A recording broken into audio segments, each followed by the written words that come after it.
Welcome to Mariners Fan Central. What's up, Mariners Nation? Greetings, true to the blue fans. This is your go-to spot for direct, no-nonsense intel. Today, the vibe in Seattle is one of surgical optimism. Now, I know what you're thinking. Many of you are scouring the market, watching the big names fly off the board and asking yourself, where's our blockbuster move? But look, if there's one thing I've learned covering the front office, it's that sometimes the loudest impact isn't made at a press conference in December. It's made in the top of the ninth during a playoff game in October. And that is exactly what Justin Hollander is building right now for 2026. The word dominating the halls at T-Mobile Park is that Seattle has decided to focus on winning the margins. Don't let the lack of flashy headlines fool you. The strategy here is crystal clear: depth and, above all else, matchup dominance. The most recent move, and one I consider a masterstroke for our bench, was the signing of veteran Rob Refsnyder. At 34, he's coming in on a one-year, $6.25 million deal. It might seem like a small ripple, but the numbers I've crunched here justify every penny. Since 2022, Refsnyder hasn't just been good against lefties, he's been elite. We're talking about a .312 average and a more .924 OPS against southpaws. To give you some perspective, those numbers put him in the same tier of productivity as guys like Aaron Judge or Paul Goldschmidt in that specific split. Hollander confirmed to me that the vision is to have this specialist ready for any high-leverage scenario.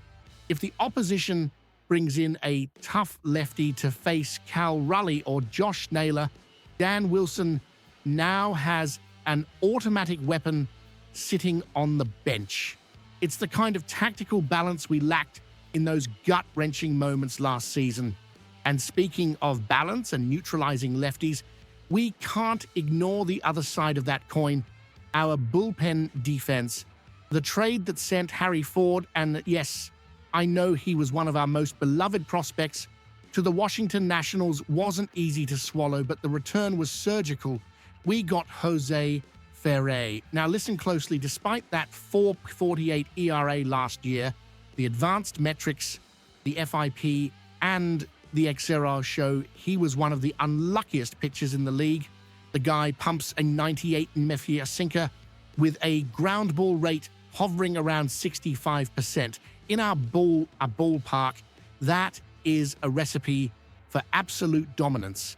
If you want to keep getting these detailed breakdowns and know what's really happening behind the curtains of our Seattle Mariners, do yourself a favor, subscribe to the channel, and hit that notification bell. I bring the fast updates and the analysis you trust straight to the point. Now, diving deeper into this Ferrer acquisition, we have to talk about the sheer luxury of having two dominant lefties in the pen. With Ferrer joining Gabe Spire, manager Dan Wilson gains a level of flexibility that very few MLB teams possess today. Ferrer has already tasted the closer role in DC, racking up 11 saves, and he has that ice water in the veins temperament needed for the late innings. Picture the scene. It's October, the game is on the line, and we have the capacity to neutralize the best left-handed hitters in the game with two high-octane arms with different looks. That wins World Series rings.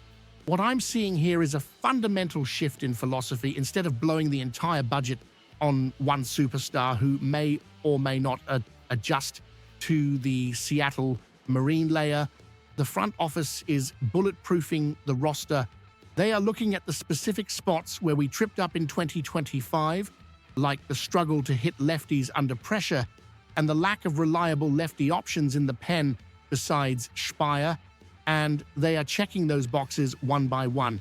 It's roster engineering at its finest. Re-signing Josh Naylor gave us the floor, and these minor moves like Refsnyder and Ferrer are the mortar that holds the bricks together.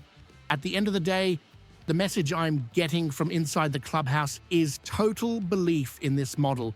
They know the fans want the household name, but the focus is on building a roster that has zero blind spots when the level of competition rises.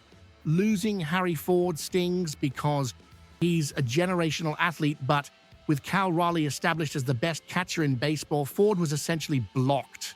Using that trade value to secure a high-ceiling arm like Ferrer with 4 years of club control is, technically speaking, impeccable asset management. To wrap it all up, Seattle is a stronger team today than it was when the season ended, even without the Broadway lights. We've got an elite lefty killer on the bench and a bullpen that now has teeth from both sides of the rubber. This is a team built for the trench warfare that is the AL West. But what about you, Mariners Nation? How are you feeling about this under-the-radar strategy? Do you think moving a blue-chip prospect like Harry Ford to bolster the pen right now was the right call? Or should the front office have been more aggressive for a big-name outfielder? I want to hear your takes in the comments. Let's get into it, because 2026 is shaping up to be a massive year. Keep it locked right here for more rapid updates and that deep dive analysis only someone living M's Baseball Daily can provide. Stay tuned, and as always, go M's.